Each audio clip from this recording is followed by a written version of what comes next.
Hello, welcome back to the channel. Today we're diving into the full 2025 guide on how to assign tasks in Trello, making your project management even simpler. First, open your Trello board. If you don't have one yet, just sign up on their website and create a new board. Trello allows us to organize tasks visually, making it easier to understand the flow of a project. Now, let's create a new card. Click Add a Card, usually found at the bottom of your list. For example, you can name it Design Homepage. This will represent a task. Each card serves as a container for a task, where you can add descriptions, comments, attachments, and due dates. Next, here's the crucial part, assigning the task. Open the card and click the Members button on the right side. From the drop-down menu, choose the team member you wish to assign the task to.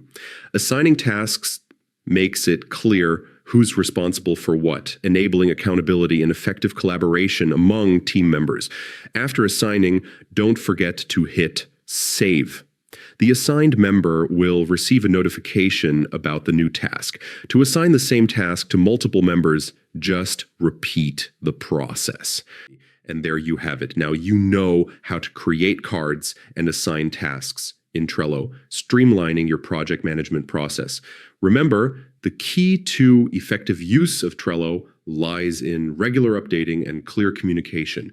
Happy task assigning, and until next time, stay productive.